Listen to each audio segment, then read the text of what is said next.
Modern inventory control techniques.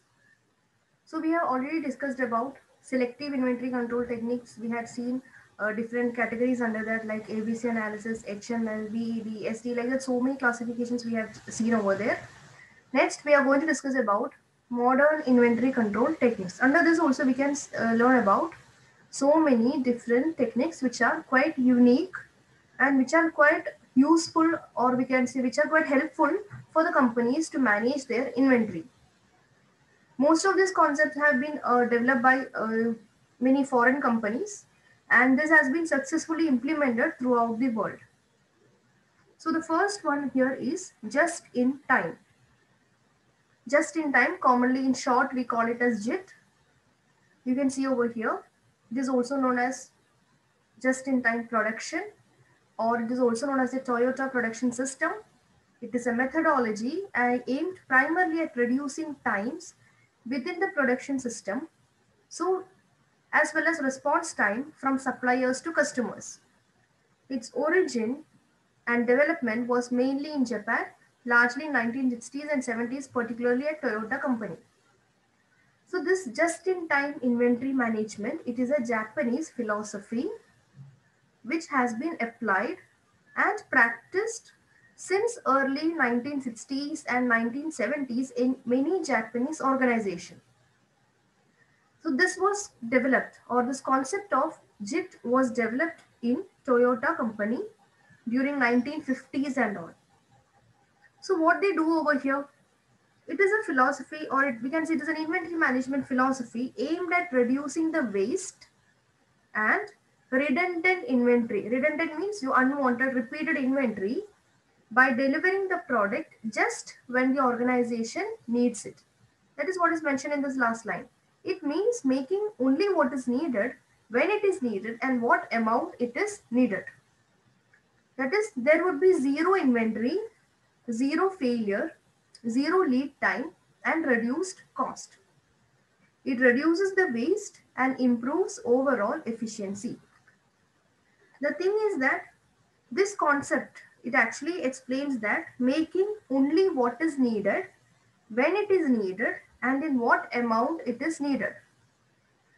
When we say that part itself, we can understand only what is needed, what are the products actually needed, or actually what are the products which are going to be sold out now in the market, when it is needed, which month, which particular period it is needed, what quantity or what amount it is needed. So by answering these questions in itself, we can understand that all the remaining things are unnecessary. Unnecessary in the sense, all the remaining, without all the remaining things also, the company can work. So this concept states that an activity should happen or should be undertaken only when there is any requirement for it. So inventory also should be brought into the system only when it is actually required. So instead of maintaining piles and piles of stock or inventory, we can bring inventory into the organization only when it is actually required. That is just in time. So here, just in time actually sees inventory as a waste, and it focuses on making the materials available at the right time, right place in the right quantity. So this actually help in improving the competitiveness of the company by reducing the unwanted cost or reducing waste and improving overall efficiency. So for example, this much production is going to happen now, only that much inventory which is required for the production purpose will be arranged or will be brought into that particular company. We need not keep stocking lots of inventory in the firm. That is just in time. That particular time, how much inventory is required, that only will be brought into the organization. This philosophy, as mentioned over here, is being widely practiced throughout the world. It is a Japanese philosophy. Companies like Toyota, of course, it was introduced in Toyota, and this strategy itself was developed by Toyota company. They are highlighting this fact that raw materials will not be brought into the production floor until an order is received. Only when a confirmed order is received, only then the raw materials will be brought into the firm. or brought into the production floor. Similarly, Dell computers, they were also using this strategy where JIT or just-in-time principles are being followed. So here you can see the benefits of JIT. It helps in reducing the transportation cost, warehousing cost, material handling cost, inventory level will get reduced, processing time also gets reduced. So this is one very important thing which you have to remember, which is very important concept, which is being followed by many countries throughout the world. But the point is that when they are asking for the inventory in the production, that should be available at that point. Of course, we are not piling up of inventory. We are not keeping lots and lots of inventory. We are not wasting much of the inventory. But during production, that inventory should be readily available at that production floor. Only thing is that priorly we are not stacking or we are not stocking it up. That is just in time. So there would be zero inventory, zero failure, zero lead time, reduced cost. We need not keep on waiting for the inventory. It will be coming only as and when it is required. Only when a confirmed order is there, the inventory need to be brought into the firm. That is just in time. Here you can see, yes. Now another one concept, just in time too. This is actually similar one, but with some minor changes over here. Let's see how it is working. Just in time too, under this, it is a customer supplier partnership concept which was pioneered at Bose Corporation, and it is practiced in several companies around the world. Here, the employee of the supplier works in-house with the customer. JIT 2 places more responsibility with the suppliers for functions such as forecasting usage, ordering replenishment, and billing the organization. In this just-in-time 2, I'll tell you what is the difference. Everything is the same, but the employee of the supplier, there will be a supplier who is supplying the raw materials. So from that supplier side, one employee will be working with this customer.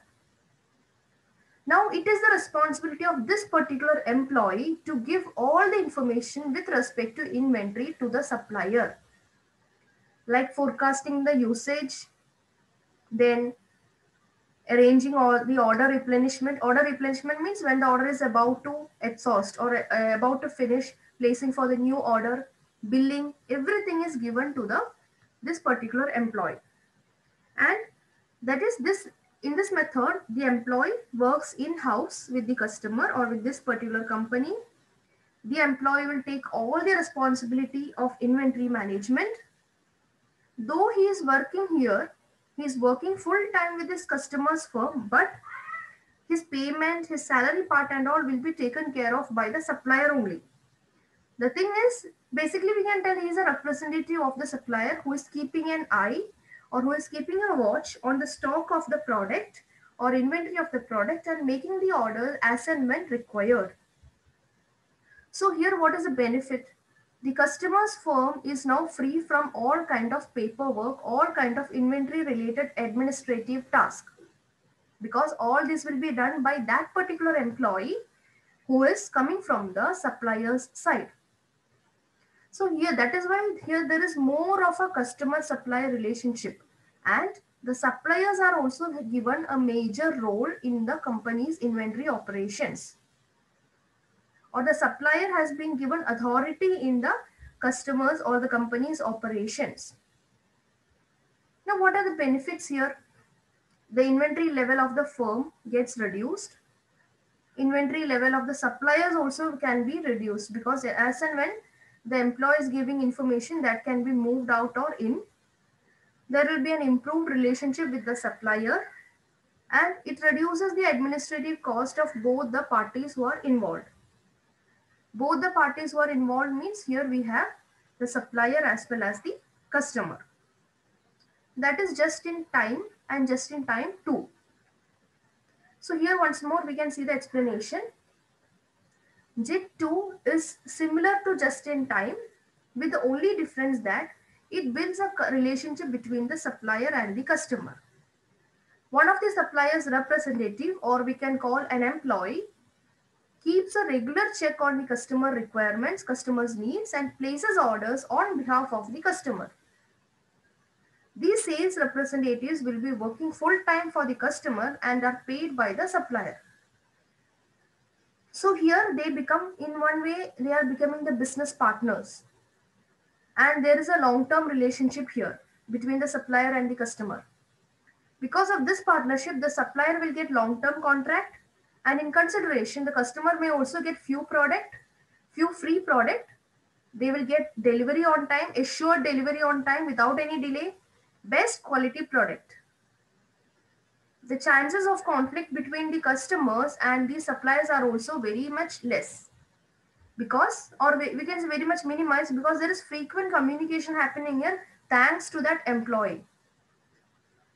Also the inventory over here, inventory which can be, we can say, effectively monitored also. When JIT 2 is implemented and it is monitored effectively, we can even reduce the inventory in hand. So in that way, we can say that this is very much beneficial to have a long-term relationship between the supplier. We are actually building a trust between the supplier and the customer. They are in fact becoming business partners as well.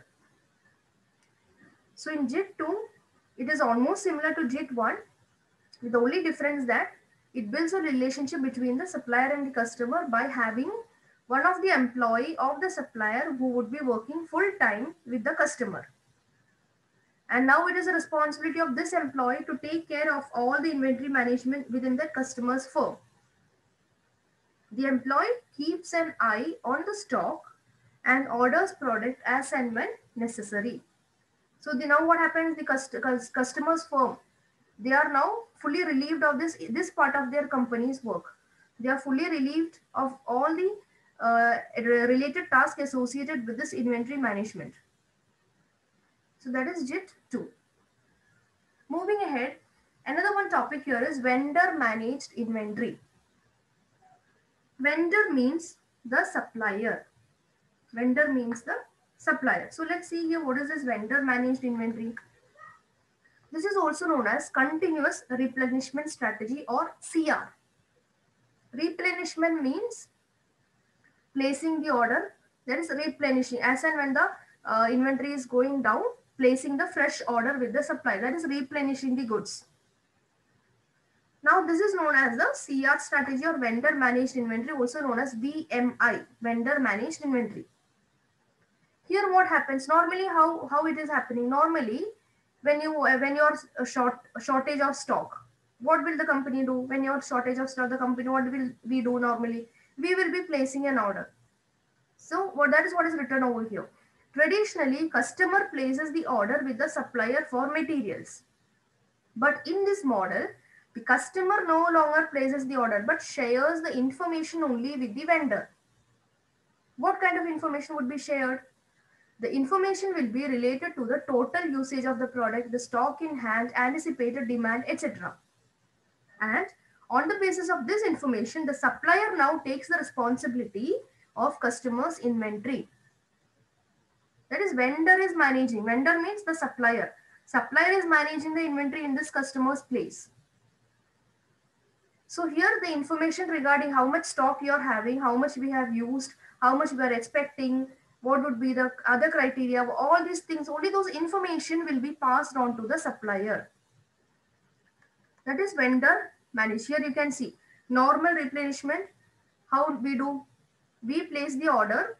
That is, the purchase order will be placed by the customer to the supplier and the product is delivered. Vendor managed inventory, we are not placing any customer order. We are just giving the information, and then as per the information, the supplier will be placing the delivering the raw materials.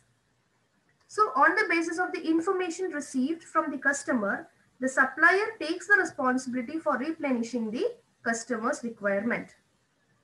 No orders are received, but there is an indication given by the customer that this much would be the maximum and minimum limit of the stock, and they what in between range which they would be ready to stock, such kind of information only will be passed. Then it becomes the responsibility of the vendor or the supplier to maintain the customer's inventory with the stipulated or required stock level.